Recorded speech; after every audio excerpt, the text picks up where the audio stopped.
C'est un immense artiste et j'ai tellement de bonheur à accueillir Jean-Jacques Debout, des orchestrations sublimes, des chansons extraordinaires, évidemment pour Johnny, pour Sylvie Vartan, pour Chantal Goya que vous connaissez si bien et puis pour vous-même Jean-Jacques. Voici un album de Jean-Jacques Debout avec des titres inédits et quel bonheur de se retrouver comme ça, de composer.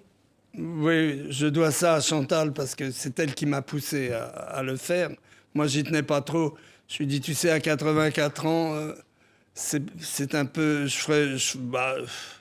Non, mais elle me dit, t'as encore une trentaine de chansons, choisis les meilleures. Oui. Et je vais te produire ton disque. Et c'est ce qu'elle a fait. Incroyable. Et c'est pour ça que je lui dois ce disque. Oui, alors là, on va entendre Frida Kahlo, par exemple. Alors évidemment, c'est une immense artiste. C'est un artiste qui rend hommage à une artiste, là. Oui, mais c'est la manière dont j'ai découvert Frida Kahlo, c'est quand même... ça tient du miracle. Oui, comment? Parce que j'ai un ami qui n'est plus là maintenant, mais qui s'appelait Arnold de Contade. Et cet Arnold de Contade avait sa maman qui était à Mexico et qui avait une galerie de peinture. Son mari était décédé et elle demande à sa femme de venir vite à Mexico pour faire le partage de ses affaires. Et elle voulait venir finir sa vie au château de Montgeoffroy, où elle est maintenant. C'était la maman d'Arnold de Contade. Et elle était la maman aussi de Anne d'Ornano, la mairesse de Deauville. Et quand je suis arrivé avec Anne-Marie, que j'ai accompagnée à Mexico, je voulais voir la cathédrale de Mexico parce que j'adore les trompettes mariachi. Et puis elle m'a dit, mais ma belle-mère a une galerie de peinture. C'est elle, pendant des années, qui s'occupait des tableaux de Frida Kahlo. Viens, on va les voir. Et on a été voir la galerie de peinture et là, il y avait 50 peintures de Frida Kahlo. Et je dois dire que j'ai eu un choc. Ouais. J'en avais entendu un peu parler par la fille d'André Breton. Car le premier qui l'a fait venir en France, c'est le poète André Breton. Mais l'exposition ne s'était pas très bien passée parce que les douanes avaient consigné les tableaux. Et ils sont arrivés au dernier moment et elle a cru que c'était fait exprès. Elle s'est enfermée dans sa chambre d'hôtel. Elle ne voulait même pas aller à l'exposition. Mais enfin, ça s'est arrangé. Oui. Mais j'ai surtout découvert Frida Kahlo à Mexico. Incroyable. Ouais. Ouais. Écoutez, et là, j'ai eu un choc. Ouais. Écoutez la chanson de Jean-Jacques Debout. Frida Kahlo, nouvel album. Durant toutes ces années de souffrance, oui, mais aujourd'hui, ton génie a parlé au grand musée de l'éternité. Toi, Frida Kahlo et Diego Rivera, ange de Mexico, on ne vous oubliera pas. Vous avez été le géant des arts, toi Frida Kahlo et Diego Rivera. On va continuer d'écouter cette chanson parce qu'elle est formidable, à l'image de tout l'album d'ailleurs, Jean-Jacques. Mais un mot, c'est même là on entend les trompettes, on entend un accompagnement qui est absolument formidable. Formidable, oui. Oui. Et alors, c'est un trompette qui a joué dans tous les films de Michel Legrand. Michel Legrand adorait ce trompette, qui vivait moitié à Londres, moitié à Paris, et qui toujours. Et je lui ai demandé de jouer mariachi, comme le style des cantiques de la cathédrale de Mexico. Et c'est ce qu'il a fait dans la chanson. J'ai écrit cette chanson un peu dans le style des cantiques qu'on chante dans la cathédrale à Mexico. C'est magnifique. Regardez, écoutez aussi encore quelques instants. Toi Frida Kahlo et Diego Rivera, ange de Mexico, on ne vous oubliera pas. Vous avez été le géant des arts, toi Frida Kahlo et Diego. Voilà, alors ça c'est le nouvel album de Jean-Jacques Debout. On va écouter encore d'autres extraits. Tiens, l'impossible amour. Qu'est-ce qui fait chanter l'impossible amour à Jean-Jacques Debout?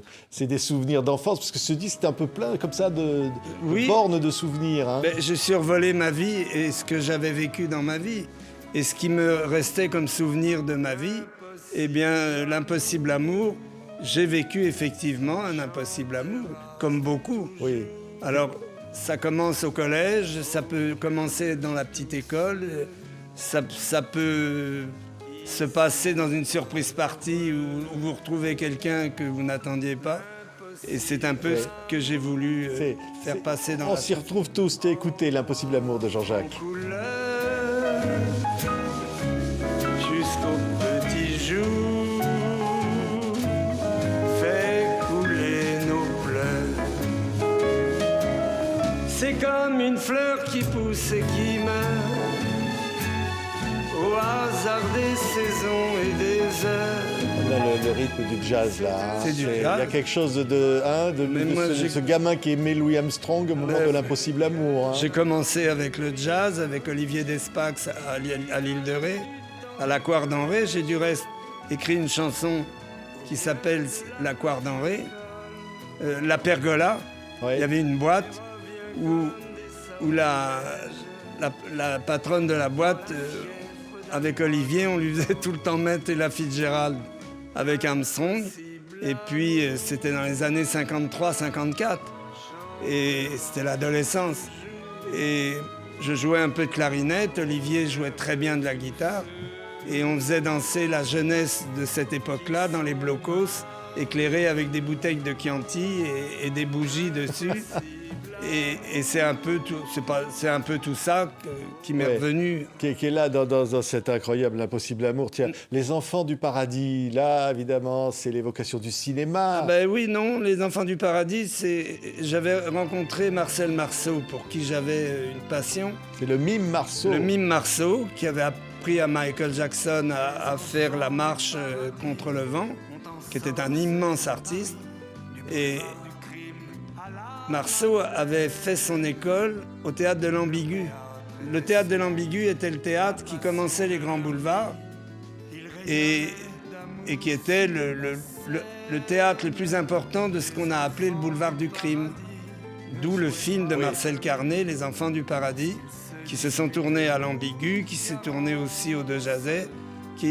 Il reste aujourd'hui de tous les théâtres du boulevard du crime, il ne reste que le théâtre de Jazet qu'ils n'ont jamais pu démolir. Ouais, écoutez ça, Jean-Jacques. Paris vivait ce grand bonheur pour aller voir ce grand artiste. Certains soirs, dans les clameurs, les bravos et les honneurs, il l'attendait à la sortie des artistes, les enfants du paradis. Il y a une orchestration, on reconnaît vraiment la touche Jean-Jacques Debout. Hein. Là, on est vraiment dans un truc très... Voilà. Bah, c'est mon pianiste, qui est un garçon formidable, avec qui je m'entends très bien. Alors, je lui explique exactement tout ce que je veux et il me fait ce que j'ai envie d'entendre. Ouais. Oui. C'est plein de souvenirs, comme ça je disais, de balises de souvenirs. Puis il y a des personnages comme ça qui viennent, évidemment. À un moment, il y a Anne Frank aussi, il faut quand même le dire. Mais oui, parce que j'avais été joint à cette époque-là, mais c'est il y a longtemps, hein, par Marguerite Jamois, qui était la directrice du théâtre Montparnasse, Gaston Batti. Elle montait le journal d'Anne Frank avec la sœur du Gaufret, qui s'appelait Pascal Audrey. Et celui qui faisait le rôle de Peter, qui est son petit ami dans la pièce, c'était Jacques Charrier. Mais Jacques, à l'époque, venait de signer un contrat avec Marcel Carné. C'est là où il va tourner Les Tricheurs, les fameux tricheurs qui vont le rendre célèbre en quelques mois. Qui vont le faire rencontrer Brigitte Bardot après. Ben oui, c'est en voyant ce film qu'elle est tombée amoureuse de lui. Et quand il ne pouvait pas tourner, j'étais la doublure de Charrier et je remplaçais dans le rôle de Peter. Ouais. Et j'adorais Pascal Audrey, vraiment, qui non seulement était très belle, mais une grande comédienne. Et puis, elle a eu cet accident de voiture que vous savez, dans lequel elle n'est jamais revenue. Et en souvenir d'elle et d'Anne Frank, pour qui j'ai toujours eu une passion, j'ai écrit cette chanson qui s'appelle « À tout à l'heure ». Oui, oui. Et alors, une autre chanson nous parle d'un autre, on va l'entendre, celle-là. Évidemment, c'est Comme un singe en hiver. Et là, on pense à un film et on pense à un monsieur qu'on aimait tant, Jean-Paul Belmondo. Écoutez, c'est Jean-Jacques Debout. Comme un singe en hiver, mon amour, je errais chaque nuit, chaque jour, ne sachant où aller. gâché, n'ayant plus de raison d'exister. Comme un singe en hiver, sans repère, dans un train, je suis parti vers la mer, qui m'a conduit dans cette Normandie, où j'ai trouvé un ami. Ouais. Alors, l'ami, c'était Bébel. Non, l'ami, c'est Jean Gabin. Oui, il y a les deux. Non, non, je me suis mis dans le rôle que tient Bébel Ouais. dans le Singe en hiver. Et quand il parle d'un ami et qu'il parle de l'endroit où il va se réchauffer, et c'est le petit hôtel où il rencontre Gabin. Oui, mais l'ami, quand je dis l'ami le vrai, dans la vraie vie. Ah bah je l'ai connu. Bébel. Je l'ai connu, il n'avait pas tourné de film. Je l'ai connu. On a fait du cabaret ensemble à la Galerie 55, rue de Seine. Et puis on s'est toujours vus, on s'est toujours connus. Et puis un jour, comme il me disait très souvent que c'était son film préféré, il avait un petit pointu à Marseille qu'il adorait, qu'il avait aménagé pour quand il allait faire du bateau là-bas. Et puis dessus, il y avait un lecteur de CD qu'il avait fait mettre parce qu'il aimait beaucoup la musique, Jean-Paul. Mais le pauvre, il avait pas toujours, il avait du mal à s'exprimer à la fin. Alors il mettait le Singe en hiver parce qu'il adorait la chanson que j'avais faite pour lui. Et puis il me mettait son portable dessus pour me faire entendre qu'il la mettait sur son bateau et pour me la faire entendre. Il entendait ça. Écoutez, Jean-Paul, c'est des dernières chansons qu'il a pu entendre, c'est celle-là. Écoutez. Tout pour te retrouver, sans jamais désespérer. Par moments, j'ai joué les toréadors, quand il est m'imaginant en Espagne dans ce décor. Il a joué du toréador devant la Romerie à Paris dans ce film. C'est ça, oui. C'était le rêve comme ça de l'alcool. Oui. C'était évidemment le livre incroyable avec les dialogues de Michel Audiard, le livre d'Antoine Blondin. Oui, mais j'ai connu Antoine, moi. Je faisais des fêtes avec Antoine Blondin et Belmondo. Oh là, c'était... Avant que le film se tourne. Vous ne buviez que de l'eau avec Antoine Blondin. Non, mais je me souviens bien d'Antoine Blondin qui était un génie et d'une gentillesse, comme vous n'avez pas idée, mais des fois on restait 3 jours, je rentrais même plus chez moi. C'est vrai. On faisait tout Paris comme ça, il connaissait tous les bistrots de Paris, Antoine Blondin, il était formidable, mais il parlait tellement bien, il était tellement intéressant que c'était un génie. Moi, j'avais pas envie de quitter un génie comme ça. Il m'apprenait plein de choses. Etc. Bébel, des anecdotes, un souvenir particulier avec Jean-Paul. Oh bah, il s'en est passé plein, mais là, le plus gros, le plus fort. Un soir, il était à la Galerie 55 où il faisait un numéro, il faisait une carte mancienne habillée en femme. Et puis, on avait l'habitude d'aller dîner rue de l'Échaudé, dans un restaurant où allaient tous les artistes qui avaient fini leur numéro au cabaret La Galerie. Et puis, ce soir-là, comme d'habitude, on va dîner après il m'attendait, moi j'attendais. Et on tombe sur Léo Ferré, qui venait d'arriver avec sa guenon, qu'il appelait Pépé. Et alors, je connaissais bien Léo Ferré, pour qui j'avais aussi une admiration sans borne. Et je lui dis, Léo, vous allez bien tout ça, il me fait, ouais, ça va. Puis alors il y avait la guenon qui n'arrêtait pas de bouger, elle montait sur la table, alors il la reprenait, il la remettait à sa place, enfin sur le siège. Et à un moment, il y a un couple d'Américains qui arrive avec une femme blonde, avec des cheveux blonds, mais visiblement ça avait l'air d'être une perruque. Et puis à un moment, la guenon arrache la perruque de l'Américaine qui était là. L'Américain prend ça très très mal. Il commence à dire au patron qu'il faut qu'il appelle la police. Police, tout ça. La guenon part dans la rue de l'Échaudé avec la perruque. Elle commence à la déchirer dans tous les sens. Elle se met à la manger et tout. Et avec Jean-Paul, on était écroulés de rire au milieu de la rue. On ne savait plus quoi faire. Et avec Ferré qui hurlait après la guenon d'arrêter parce que... Et puis l'Américain qui commençait à donner des coups de poing à Léo Ferré. Ils se sont battus dans la rue avec le mari de la bonne femme. Non mais c'est dingue. C'était terrible. Et avec Jean-Paul, on avait des larmes tellement on riait. Il adorait faire l'imbécile, Jean-Paul, depuis toujours. Hein. Il adorait faire des blagues. Hein. Ah oui, oh, bon, il a tout fait. Hein. Ouais. Alors, Ah oui. alors, il y a qu'on aime tant, on va entendre sa voix, qu'on a l'impression qu'elle était toujours tragique, mais je pense que dans la vie, elle était très drôle. Hein. Cette chanteuse inoubliable, vous aimez oui, ça, oui, Jean-Jacques, hein? C'était un génie. Ouais. J'ai eu cette chance de la connaître. C'est ça. Oui, je l'ai rencontrée. Comment on rencontre Édith Piaf? Bah, ça s'est fait tout simplement parce que comme j'étais coursier aux éditions Raoul Breton, elle connaissait très bien Raoul Breton puisque c'est lui qui l'avait emmené aux États-Unis le premier. Quand malheureusement il lui a appris la mort de Marcel Cerdan, il lui a dit Marcel viendra pas ce soir. Et il y avait sa pianiste, c'était Marguerite Monod. Et il y avait un petit piano dans sa chambre d'hôtel et Raoul Breton leur a attendu à Edith un whisky au Waldorf Astoria à New York et un à Marguerite Monod et il leur a dit écrivez tout de suite une chanson pour Marcel. Et c'est là où elles ont écrit l'hymne à l'amour. Les paroles sont sorties comme ça, la bouche d'Edith. C'était un génie, Edith. C'est un génie. Ben alors, l'histoire tient de l'accordéoniste.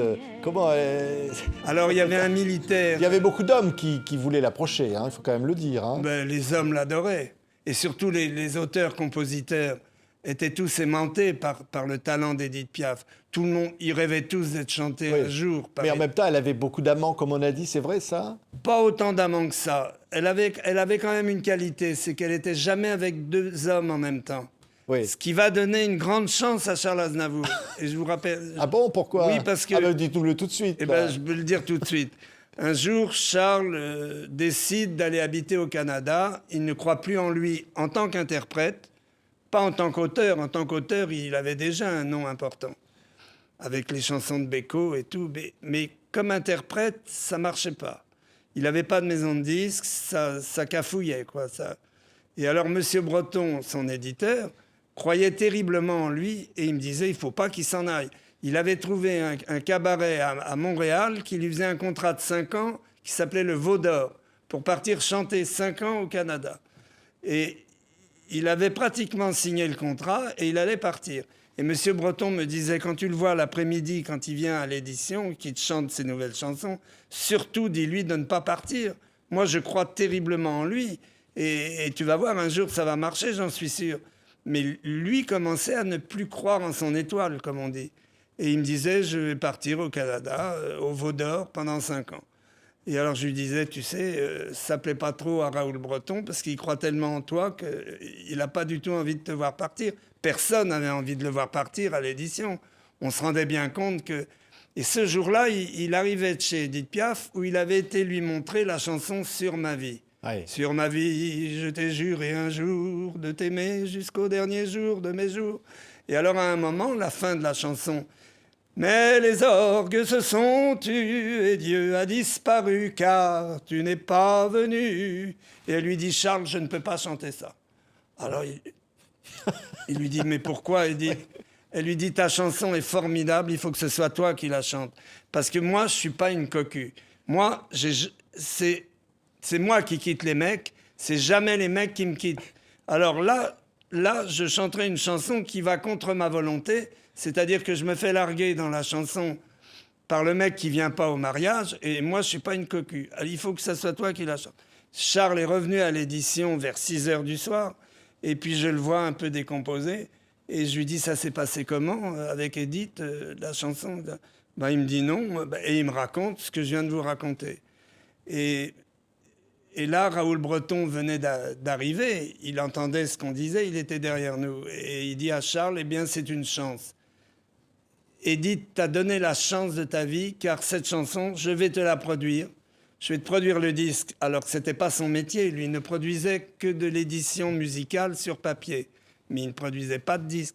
Mais il a dit, exceptionnellement, je vais te la produire, et tu vas voir, je pense que ça va marcher. Ouais. Et il lui a produit Sur ma vie, et la carrière d'interprète très importante de Charles Aznavour a commencé à Sur ma vie. Incroyable. Il aurait 100 ans cette année. Oui, oui. Charles Aznavour, on pense évidemment à lui. Alors, je disais tout à l'heure l'accordéoniste. Voilà un homme qui un jour veut approcher Edith.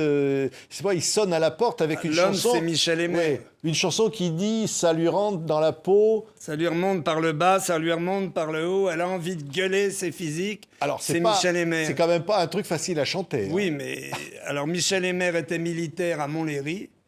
Et quand il entendait Édith Piaf, il était transporté. Cet homme qui avait un talent fou écrivait paroles et musique. Et un jour, il prend son courage à deux mains. Il va à l'ABC où Édith Piaf venait de commencer. Et c'est la première fois qu'on ne mettait plus la môme Piaf, mais que Mitty Goldin, qui était le directeur de l'ABC qui était l'Olympia avant la lettre, avait mis Édith Piaf. C'est la première fois qu'on ne marquait plus la môme Piaf. Et il va voir la dame qui vendait les billets et il lui dit « Écoutez, je suis militaire à Montlhéry, je n'ai pas tellement de temps, mais je voudrais rencontrer Édith Piaf parce que je lui ai écrit une chanson. » Et alors, la dame qui vendait les billets lui dit « Elle vient toujours vers 4h30, 5h. Et elle passe toujours me dire bonjour avant d'aller dans sa loge. Écoutez, il est 3h, dans 1h30, elle sera là. Si vous pouvez revenir vers 4h, je lui dirai que vous êtes venu et je vous conduirai jusqu'à sa loge. Je pense qu'elle vous recevra. » Cet homme est venu, il était en militaire, hein, il était dans l'aviation à Montlhéry. Et elle l'a reçu. Alors elle lui a dit on va aller sur la scène où il y a la fameuse lampe qui est toujours allumée, la lampe de service. Elle l'a emmené sur la scène, elle lui a dit mettez-vous au piano. Il s'est mis au piano, puis la fille de joie est triste au fond de la rue là-bas. Son accordéoniste, il ne reviendra pas. Et puis il commence, elle écoute la java, mais elle ne la danse pas. Et ça devient la fameuse chanson, l'accordéoniste. Et elle lui dit, vous allez m'accompagner ce soir en militaire. Je vais recopier de mes mains le texte et je vais la chanter devant le public. Et vous allez être au piano et vous allez me l'accompagner comme vous la jouez en ce moment. Et cet homme était Michel Aimé. Ça a été un tel succès qu'il a fallu qu'elle la rechante 2 fois. Et elle a vite été enregistrée. Et puis, c'est devenu un succès mondial. Ouais, c'est incroyable. Non, mais je disais, quand même, le culot d'Édith, parce que chanter, on se disait, ces paroles-là, ça lui rentre dans la peau, par le bas, par le haut, elle a envie de gueuler, c'est physique. Oui, mais c'est parce qu'elle... il y avait... Oui, il fallait pouvoir le faire. Oui, mais elle avait envie de chanter ça. Ouais. Oui. Et je me demande même si c'est pas elle qui a dit à Michel Aimé, Michel, est-ce que vous pouvez pas mettre ça? Ah oui, carrément. Ça lui arrivait aux auteurs. Ouais. Moi, j'ai connu beaucoup d'auteurs, enfin beaucoup, qui ont écrit pour elle, comme Jean Dréjac, comme Charles Dumont. Oui. Des fois, elle demandait à Charles Dumont, est-ce que tu peux pas me changer ça, j'ai envie de dire ça. Et Charles lui faisait. Oui, on a une autre voix qui arrive, évidemment, elle est liée à tout ça. Et c'est une voix qui a beaucoup compté pour Jean-Jacques Debout, écoutez. Odeur de feu de bois, douce odeur de fumée, odeur du mois d'avril. Génie. On sent que bientôt c'est la fête, la jolie fête du printemps, qui fleurit par-dessus nos têtes, le ciel d'avril, comme les chants. Une étoile m'a dit, deux Alors ça étoiles j'ai presque envie que vous le chantiez en même temps, Jean-Jacques. Vous la connaissez par cœur. Le pays d'amour, sous le ciel bleu, tout est joyeux. La jeunesse est là qui te tend les bras. Et les nuits sont brèves. C'est quand même, ça a donné vraiment une vocation, Jean-Jacques, de chanter. Ce type-là a révolutionné tout, en fait. Tout. Hein? Il a révolutionné la chanson. Mais ce qu'il faut que je vous dise, c'est que quand il a démarré à l'ABC aussi, Raoul Breton l'accompagne, il s'enferme dans sa loge, il pique une crise terrible, il casse la loge, il en fait du petit bois, et il crie à travers la porte de la loge à Raoul Breton, j'arrête la chanson, je reprends la peinture, parce qu'il avait commencé comme peintre. Je reprends la peinture, j'arrête la chanson, rembourser les gens ce soir. Et c'était son premier passage en vedette. Tout Paris l'attendait parce que tout Paris savait qu'il avait écrit « Il y a de la joie pour Maurice Chevalier ». Et du reste, Chevalier était dans la salle et Mistinguett aussi. Et c'est tombé bizarrement le jour où Chevalier s'était séparé de Mistinguett. Mais vous allez voir pourquoi. Bon, bref. Et arrive Jean Cocteau qui s'installe au premier rang. Raoul Breton est décontenancé, voyant la crise de nerfs qu'il est en train de prendre et de démolir toute la loge et tout le machin. Et il dit, je vais chercher Jean Cocteau. Raoul Breton descend, il arrive, il va vers Cocteau, et il lui dit, écoutez, monsieur Cocteau, il n'y a que vous qui puissiez le calmer, parce qu'il a tellement d'admiration pour vous. Moi, je ne sais plus quoi lui dire. Il me dit qu'il veut redevenir peintre, qu'il faut rembourser les gens, il ne veut plus chanter, c'est fini. Il a arraché sa cravate, il a déchiré sa chemise, c'était l'horreur. Et Cocteau est arrivé, et à l'époque, dans les théâtres, il y avait toujours une ardoise pour que le directeur puisse marquer son impression sur les acteurs qui jouaient ou dans la pièce ou au music-hall. Oui. C'était surtout un music-hall. Alors, Cocteau demande où est la craie pour écrire un mot pour Charles Trenet, sur la porte de sa loge. Alors, on lui amène la craie, Raoul Breton lui amène la craie, et voilà ce que marque Cocteau. Charles, sois intelligent. Charles, tout le monde t'aime. Charles, n'abandonne pas la chanson, car avant toi, tout traînait, Jean Cocteau. Tout traînait. Car avant toi, tout traînait. Et alors, M. Breton dit à Trenet, lui dit, Charles, il faut que vous sortiez de cette loge où vous êtes enfermé à clé comme un fou. Venez lire les belles phrases que Cocteau a marquées sur vous. Aie confiance en toi, Charles, car avant toi, tout traînait. Et c'est toujours resté imprimé dans la tête de Charles. C'est incroyable. Écoutez, cette voix-là, un jeune chanteur qui commence à marcher, à avoir du succès, et il chante ça, écoutez. On tourne au coin du cimetière pour suivre un peu le vieux canal. Puis vers 5 heures, on rentrera, suivant d'autres murs, d'autres grilles, à part ceux de l'école des filles, 58. Jusqu'au mur de l'orphelinat. En casquette à galons dorés. Alors, on voyait la pochette, là, bien, très rigolo, hein, le chanteur, là. Un beau sourire, une bonne tête. Hein. C'est une photo qui avait été faite chez les disques Vogue, rue d'Hauteville.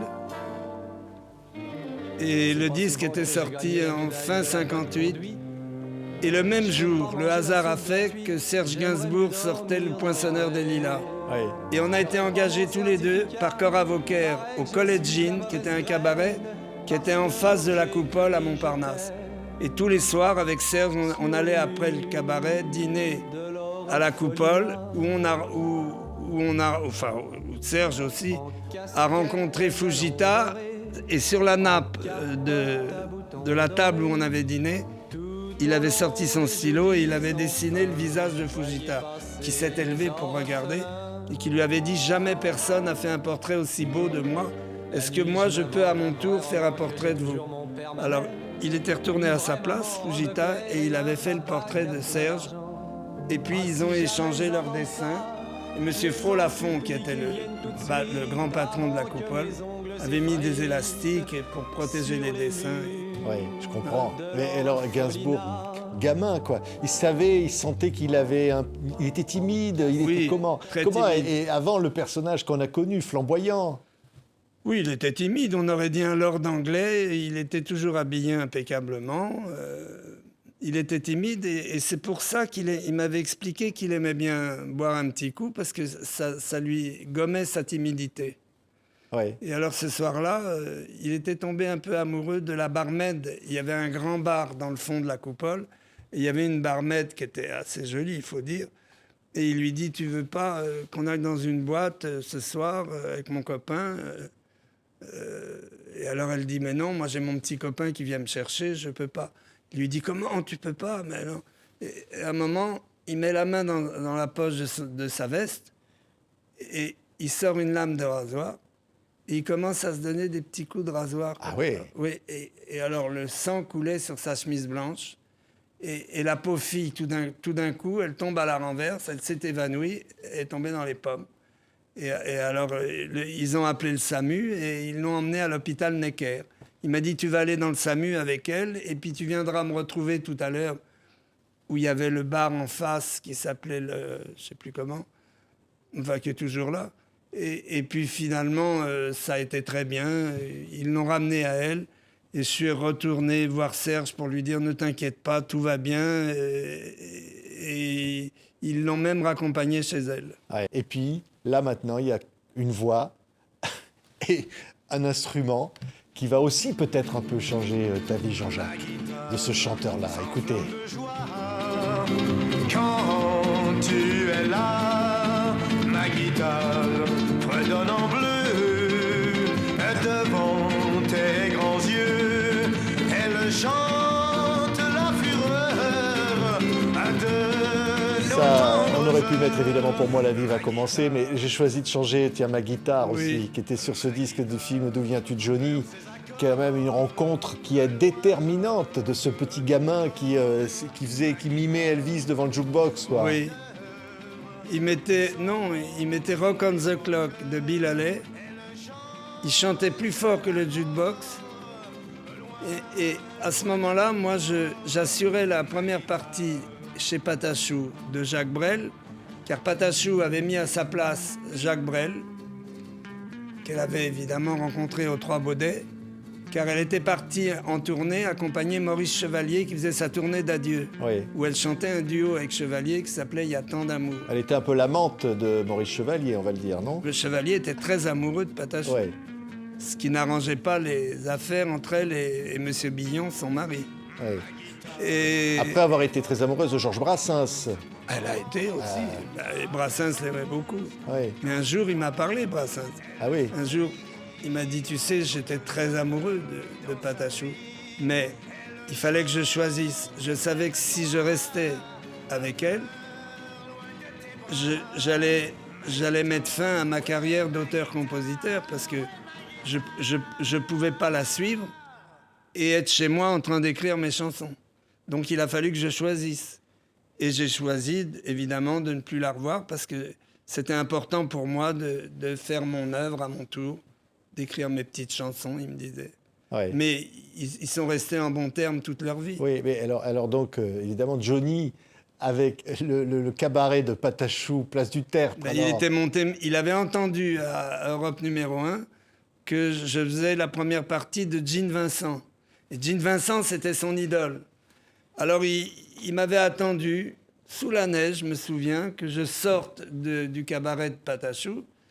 Et puis il est venu vers moi, puis il m'a dit, écoutez, vous êtes bien Jean-Jacques Debout? Alors, je lui ai dit oui.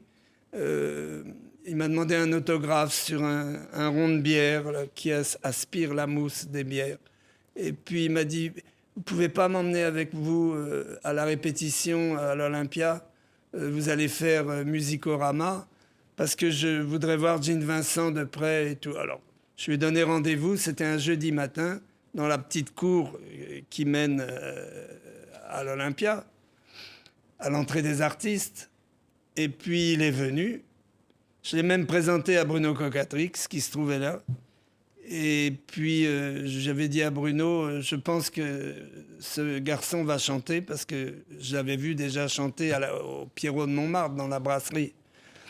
Et puis, il lui avait dit, écoutez, quand vous aurez un disque, amenez-le-moi, ça me ferait plaisir de vous entendre. Et puis, tout d'un coup, il a aperçu Gene Vincent. Alors, il a été voir Gene Vincent, et puis, alors, il lui a dit toute l'admiration qu'il avait pour lui. Et Gene Vincent ne le quittait plus. Et ils sont après allés au bar de Marilyn, parce qu'il y avait un bar qui s'appelait chez Marilyn. Et puis ils ont été boire des coups avec Gene Vincent. Il est resté toute la journée avec lui, toute la soirée. Et c'est comme ça qu'il a fait la connaissance de Gene Vincent, qu'il allait voir après à Londres, qu'il allait voir chez lui. Ouais. Tu vas être témoin de tout dans la vie de Johnny. Là maintenant, c'est une autre chanteuse pour qui tu vas écrire des chansons absolument merveilleuses, dont l'une des premières qu'on va entendre. Et c'est évidemment Sylvie. Les deux, cette histoire est dingue, Sylvie et Johnny. Tu es là, tu vois tout ça, tu vis tout oui, ça. j'ai vécu, je l'ai vu. Et Ouais. puis à Marseille... Là, on entend Tous mes copains, une des chansons que tu as écrites pour elle, pour Sylvie. Tiens, écoutez. baiser, embrasser, tous mes copains m'aiment bien. Il y aura Comme un garçon, Je chante pour soigner, plein de titres. Sylvie, Ça avait été Johnny, numéro 1 ouais, tous les hits parades. ouais. C'est Et Sylvie, je lui dois beaucoup. Je lui dois mes premières chansons. Les vraies premières chansons que j'ai écrites, c'était pour elle. Et je n'ai pas à le regretter, puisque quand elle a chanté Comme un garçon, ça a fait le tour du monde. Ça a été numéro 1 pendant longtemps en Italie, en Ouais. italien, comme un ragazzo. ouais. C'est Et- vrai. Il n'y a plus de brouille avec Sylvie, parce qu'on a Non, dit à un il y a moment pas de qu'il y avait une brouille. Non, il n'y a pas de bruit du tout. Ouais. Il y a que je ne vis plus à Paris, je vis maintenant dans... J'ai pu racheter la maison de ma grand-mère dans le Berry, et je vis beaucoup plus dans le Berry qu'à Paris. Sylvie est souvent à Los Angeles, elle est souvent en Amérique. Ouais. Et comme le dit, je ne les vois plus depuis qu'ils sont mariés, mais moi, depuis que j'habite le Berry, je suis pratiquement plus à Paris. Alors, j'y viens quand je ne peux pas faire autrement, mais c'est vrai que je la vois plus. Ouais. Les dernières années de Johnny, ça n'a pas été, on va dire, ça n'a pas été très joyeux quand même, non? Non, c'était triste. Johnny, il l'aimait beaucoup. Ils étaient très amoureux l'un de l'autre. Et puis, c'est un peu le métier qui les a séparés. C'est que elle était tout le temps partie, forcément. Elle avait un avion à prendre où elle chantait le soir. Et puis, lui aussi, de son côté, il n'était pas souvent chez lui. Alors, et un jour, il me dit, à la terrasse de chez Maxime, il me dit, je ne crois plus au mariage d'artistes. Alors je lui dis, qu'est-ce que tu entends par les mariages d'artistes? Il me dit, au mariage entre artistes, c'est pas possible. Parce qu'il y en a, elle n'est pas là quand j'ai besoin d'elle. Et quand elle a besoin de moi, je suis pas là non plus. Et alors j'ai tout essayé, mais je l'aime toujours. De toute façon, ça Oui, restera... toujours. Mais oui, il me l'a dit souvent. Il m'a dit, de toute façon, Sylvie, elle restera Sylvie sur mon cœur toute Mais sa vie. quand tu dis ça, c'est jusqu'à la fin de sa vie. Johnny Oui, il me disait l'avait qu'il dit. aimait toujours Sylvie. Oui, mais comment? Il voulait pas divorcer, hein, Johnny. Oui. Mais elle non plus. Mais elle, c'était difficile pour elle parce qu'elle voulait habiter aussi aux États-Unis. Alors, lui, il n'avait pas l'habitude d'aller trop aux États-Unis. Mais quand on a vu tout ce qui s'est passé après, Laetitia, tout ça... Laetitia, c'est autre chose. Non, il y a eu Nathalie Baye en Oui. temps. Alors pareil, Nathalie Baye, il me dit, tu comprends, j'avais besoin d'elle, mais elle était sur un plateau en train de tourner des films. Elle n'arrêtait pas de tourner, Nathalie Baye. Alors il me dit, tu comprends, je ne crois plus au mariage d'artistes. Ça voulait dire, je ne crois plus au mariage entre artistes. Alors, il me dit, toi, je ne sais pas comment tu as pu faire avec Chantal. Je lui dis, Chantal, c'est différent. Je ne sais pas, moi non plus, je ne comprends pas tout. Mais il me dit, alors, j'étais un jour paumé à Miami. J'étais sur une plage, complètement perdu. Et j'ai rencontré une fille encore plus paumée que moi et qui va devenir Laetitia. Et les deux paumés se sont dit, après tout, on est tellement paumés l'un et l'autre qu'on pourrait peut-être mettre quelque chose au point pour essayer de redresser un peu la situation sentimentale pour notre vie. Et c'est comme ça qu'ils ont décidé de se mettre ensemble et d'adopter les deux petites, Oui. très gentilles. Mais lorsque je disais triste les dernières années aussi, juste avant la mort de Johnny, c'est triste les dernières années de Johnny. Mais c'était pas triste, c'est horrible. Oui. Il a eu une fin terrible. Il a eu une fin de vie qu'il ne méritait pas quand même, après tous les bonheurs qu'il avait donnés à tout le monde. Mais tout le monde Pourquoi? le Parce sait, que dépressif, j'apprends rien à oui. personne. Hein. Pourquoi dépressif, alcoolique Il se réfugiait dans l'alcool, parce que l'alcool, c'est pour se réfugier, Johnny. C'était... Oh, il y a des moments où il buvait plus d'alcool. Hein. Il avait tout essayé, mais c'était un garçon qui avait un cœur énorme et qui, en réalité, n'a jamais cessé d'aimer les gens qu'il avait aimés dans sa vie. J'ai jamais entendu me dire « celui-là, oh bah non, celle-là, non, non ». Il il trouvait qu'il n'y avait pas assez de temps pour pouvoir continuer les belles histoires d'amour qu'il Ouais. avait vécues, justement, avec ces femmes qu'il avait Mais aimées. pourquoi cette tristesse les dernières années? Il était triste parce qu'il voyait bien que le temps passait. Et puis, il avait eu l'exemple de son papa qui a fini clochard et qui est mort pendant un transfert à l'hôpital entre la rue, sur un banc où ils l'ont récupéré, où il était déjà à moitié mort, et la rue. Et ça le hantait de ne pas vouloir, lui, finir sa vie comme son père. Il me le disait souvent. Et ça a été ça aussi qui l'a beaucoup déprimé pendant toute sa vie. Oui. Beaucoup d'histoires d'amour dans la vie de Johnny. Beaucoup de femmes. Bah oui, c'était un amoureux. Hein. Ouais. Oui. Ah, dès qu'il voyait une fille qui lui plaisait, c'était sa drogue. Et il aimait les jolies filles et il avait raison. Même quand il était avec Sylvie ou même quand il était Mais avec Laetitia, Sylvie, ou- et puis Ouais. Sylvie, elle aimait aussi les beaux garçons. Sylvie, elle est toujours très aimée par les hommes. Et ça c'est le lot des artistes. Pour un artiste de ne pas être aimé des femmes ou du public, c'est catastrophique. Ouais. Et une chanteuse, on va entendre, c'est évidemment cette voix inoubliable, mondialement célébrée. C'est Lily Marlène pour toujours. Ah bah moi j'ai connu Marlène. Ouais. Marlène Dietrich. C'était un chef-d'œuvre, Marlène. Ouais. Mais oui. Outside the barrack, by the corner light, I'll always stand and wait for you at night. Et Quelle on peut surprise. dire que Johnny l'a connu.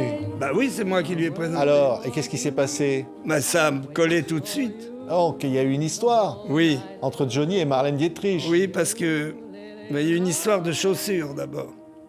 C'est que Marlène, ce jour-là, elle s'habillait souvent en jean, le blouson en jean délavé avec le pantalon, et elle avait des boots en crocodile noir, qui étaient des très belles chaussures. Et Johnny lui dit: oh Marlène, j'aimerais avoir les mêmes. Ah, vous voulez les mêmes? Mais je les fais faire en Californie, chez mon bottier. Donnez-moi une paire de chaussures à vous. Et quand je reviendrai en France, parce qu'elle partait quelques jours après, je vous rapporterai la paire je vais vous en faire 2 paires. Et quand elle est revenue, elle lui avait fait faire les mêmes boots qu'elle en crocodile noir pour Johnny. Oui. Mais elle le trouvait formidable. Et elle le Non, trouvait donc très beau. donc il y a eu une histoire d'amour. Oh, je ne sais pas. Ah. Parce que moi, elle me disait qu'elle l'aimait beaucoup. Et elle me disait même que Presley avait eu de la chance que Johnny ne soit pas né aux États-Unis parce qu'elle m'a dit qu'il aurait pris sa place. Ah oui, Oui, c'est incroyable. oui, oui. C'est cette image-là de Johnny qu'on veut garder. Tiens, des rigolades avec Johnny. Tu en as fait des Bah, bringues, des milliers de mais oui. rigolades. Toujours. Mais là, je suis quand même très ému chaque fois qu'on parle de Johnny. Et de Sylvie aussi. Alors, je trouve pas toujours les mots qu'il faudrait avoir. Parce qu'aujourd'hui, bah, ils me manquent tous les deux. Parce que je les ai beaucoup aimés tous les deux aussi. C'était formidable de les voir ensemble. Ouais. Et La dernière fois où tu as vu Johnny, c'est quel souvenir? c'était bah, quand il avait chanté avec elle l'hymne à l'amour à l'Olympia. Et puis Pierre Cardin avait donné un dîner chez Maxime. Et c'est là où je l'ai vu pour la dernière fois, où il m'a dit que malheureusement, il ne croyait plus au mariage Oui. d'artistes. Oui, mais Mais en réalité, il a jamais cessé d'aimer Sylvie. Ça, Oui. je peux vous le garantir. Mais Il me le disait. oui, mais il a aimé aussi Laetitia quand même. Sûrement, mais pas de la même manière. Je pense pas qu'il l'a aimé Mais- de la même façon. On n'aime jamais une Vous femme... vous les avez vus ensemble, Jean-Jacques? Je les ai vus ensemble, bien sûr. Ils ont même dormi chez moi une fois à l'île de Ré. Mais c'est pas ça. C'est qu'on n'aime jamais une femme de la même manière qu'on en aime une autre. C'est pas du tout pareil. Oui. Non. Est-ce que- L'amour a plusieurs facettes. Il y a plusieurs facettes dans une histoire d'amour. C'est jamais la même. Il est resté fidèle en amitié, Johnny, Oui. avec toi. Avec moi, oui. Mais après, même avec Ah, la Laetitia, dernière fois que je l'ai oui. vu, c'est très triste. C'était à l'enterrement de Mireille d'Arc. Mireille d'Arc, que j'aimais beaucoup, à qui j'avais écrit des chansons dans les années 65, et pour une émission de télévision faite par Raoul Sangla, qui réalisait à l'époque les émissions de Denise Glaser. Et je vais à l'enterrement de Mireille, et puis il y a quelqu'un qui vient s'asseoir à côté de moi, au premier rang, où on m'avait mis. Et je vois Johnny. Alors, je me lève, on s'embrasse, et il me dit « Je crois que c'est la dernière fois que je t'embrasse. » Alors, je lui dis « Mais non. » Et je lui dis « Je te trouve même en forme. » Puisque tout le monde racontait à l'époque que c'était la fin, quoi. On lui faisait des séances de rayons qui le fatiguaient terriblement. Et il me dit j'ai arrêté ce matin les rayons et je vais attendre tranquillement la fin. Il me tenait des propos comme ça. Enfin, et puis la messe a commencé. Et puis il a vu Alain Delon dans un tel état qu'il s'est levé. Il a été près de lui pour soutenir Alain pendant la messe de Mireille. Et c'est la dernière fois que je l'ai vu. Oui. Mais pas à l'enterrement? Si, c'était l'enterrement. Oui, mais à l'enterrement de Johnny? Oui, non, j'y suis allé. C'est Oui. Sylvie qui m'a emmené. Oui. Je n'étais pas invité. Je n'étais pas souhaité sûrement par Laetitia. Et Sylvie m'a appelé. Elle m'a dit « Je tiens à ce que tu viennes. » Et je suis allé sur la demande de Sylvie. S'il n'y avait pas eu Sylvie, je ne serais jamais allé aux obsèques de Johnny. Oui. Et voilà. Et puis là, j'ai vu tout ce qu'il y avait de pire à voir. C'est-à-dire? Deux familles qui finalement ne se parleront plus. Et en même temps très malheureuses du spectacle qu'ils étaient en train de vivre. Et ce Johnny qui part comme ça en pleine gloire. Et puis on savait tous qu'il avait beaucoup souffert. Les trois derniers mois de sa vie ont été un cauchemar. C'était terrible. Et puis tout le monde disait un petit peu n'importe quoi parce que les gens étaient décontenancés. C'était pénible, Ouais. C'était terrible. Et puis moi, je revoyais les belles années de Sylvie avec lui, quand ils ont commencé à tourner D'où viens-tu de Johnny en Camargue, où ils étaient beaux comme des dieux tous les deux, et tout ça. Et moi, je revoyais toutes ces images. Et je me disais, voilà, on en arrive là maintenant. Ouais. Non, Ouais. moralement, c'était très dur. Ça, c'est la joie. Écoutez. Dans la forêt de l'automne, ce matin est arrivée une chose que personne n'aurait pu imaginer. Quel beau sourire, Chantal Goya. Oh, j'adore. Hein? Quel amour! Mais l'amour d'une heureusement, vie, hein. vous savez, je pense tous les jours qu'il devait y avoir un bon Dieu exprès fait pour moi et pour elle, qui nous a réunis, parce que je vous promets que si je ne l'avais pas rencontré, d'abord je ne serais pas là aujourd'hui. Ah bon? Oh non. J'ai eu un cancer il y a 9 ans. Je voulais me laisser aller, pas question. Elle s'est occupée de tout, des rendez-vous. Même quand tu as été en prison, elle t'attendait à la sortie. Mais hein. oui, mais même là, elle me trouvait des vêtements. Elle savait que j'avais besoin de choses et tout. Non, mais elle a sauvé ma vie, Chantal. Ouais, ouais. Ah oui. Et elle entend là, c'est le lapin, écrite évidemment, une des chansons des succès, écrite par Jean-Jacques Debout. Allez, on a encore un peu de temps, on va écouter Viens. Tiens, on revient au nouvel album de Jean-Jacques Debout, une chanson comme ça pour faire plaisir de chanter encore et toujours, Jean-Jacques.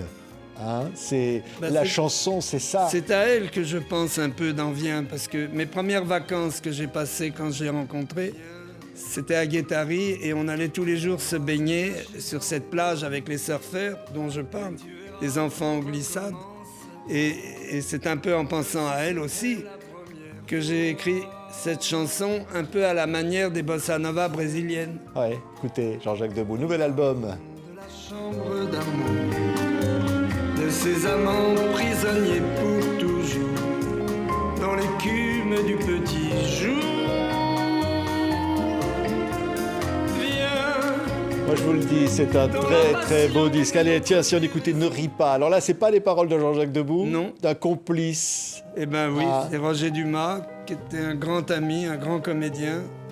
Et puis, il venait de rompre avec la comédienne Marie-Josée Nat. Il était très triste. Et moi, je venais de louer une maison pour vivre avec Chantal à Nogent-sur-Marne, là où on s'est marié avec Chantal. Et puis un jour, il a écrit ce texte que j'ai mis en musique. Et je l'avais pas vraiment enregistré. J'avais envie de la faire, mais je savais pas comment. Et puis, en souvenir de lui, je l'ai mis à la fin du disque. Oui. D'ailleurs, dans le disque, dans la pochette, regardez, il y a le visage évidemment de Chantal Goya. Écoutez.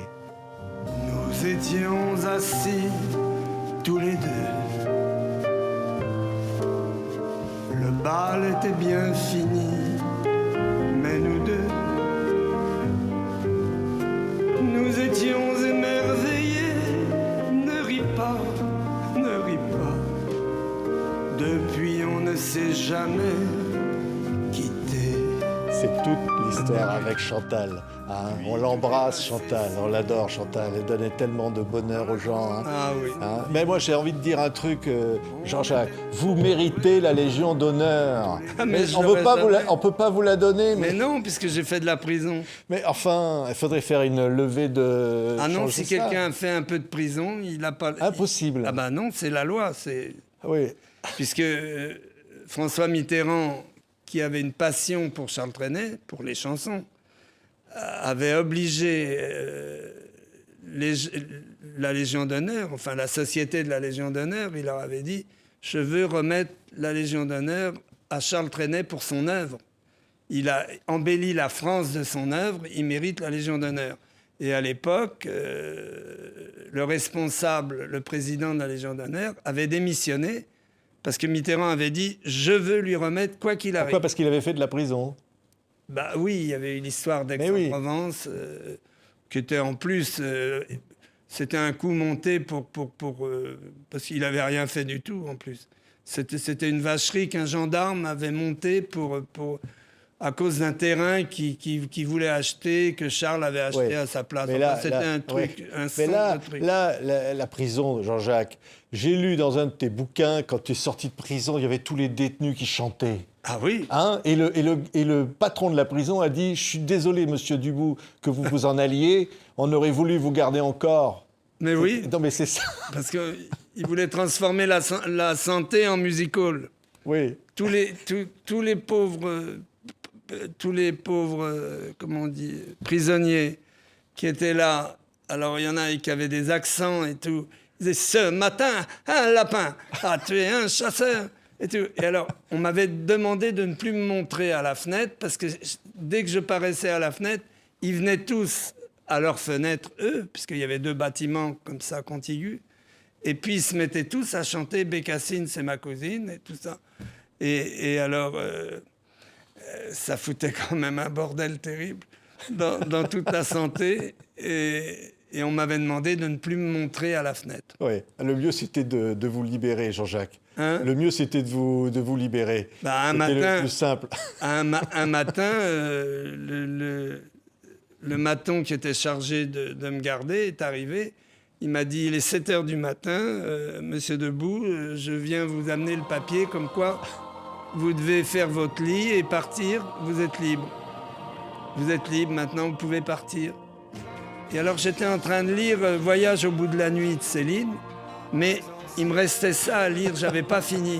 Je lui ai dit, vous voulez pas me laisser le finir, car je sais que quand je vais retomber dans la vie normale, je pourrai pas finir le livre. Je vais pas trouver le temps pour finir le Voyage au bout de la nuit. Alors il m'avait dit, mais vous vous foutez pas de nous et tout. On peut pas vous garder, la cellule est déjà réservée pour quelqu'un qui arrive. Alors je suis reparti avec le livre que j'ai pas terminé, et j'ai toujours pas terminé le livre à cause de...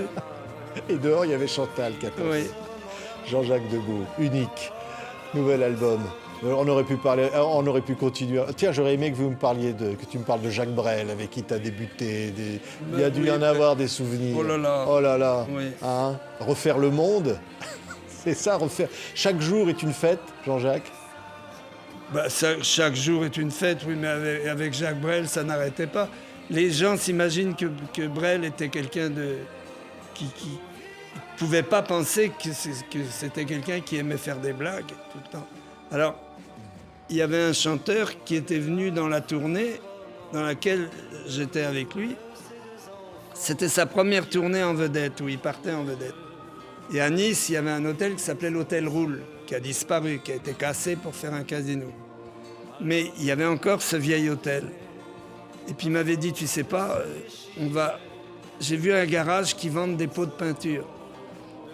Cette nuit, on va repeindre la voiture. Il s'appelait Lubiana, le chanteur. Il s'était marié avec Jacqueline Boyer, la fille de Lucienne Boyer, qui était cette grande vedette, qui a été une grande vedette aux États-Unis aussi, Lucienne Boyer. Et que j'ai connue et que j'aimais beaucoup. Et puis, Jacques a été chercher la peinture. La voiture était blanche et il m'a dit on va la peindre en rose. Il avait été acheter de la peinture rose et toute la nuit on peignait la voiture en rose. Et le lendemain matin, quand ce pauvre Lubiana s'est réveillé, il voit sa voiture qui était devenue toute rose. C'était une idée de Jacques Brel. Merci Jean-Jacques. Tant de souvenirs. Et redevient Virginie, une des plus belles chansons de Jean-Jacques Godebout pour se quitter, évidemment, avec un nouvel album. Merci Jean-Jacques. Merci à vous.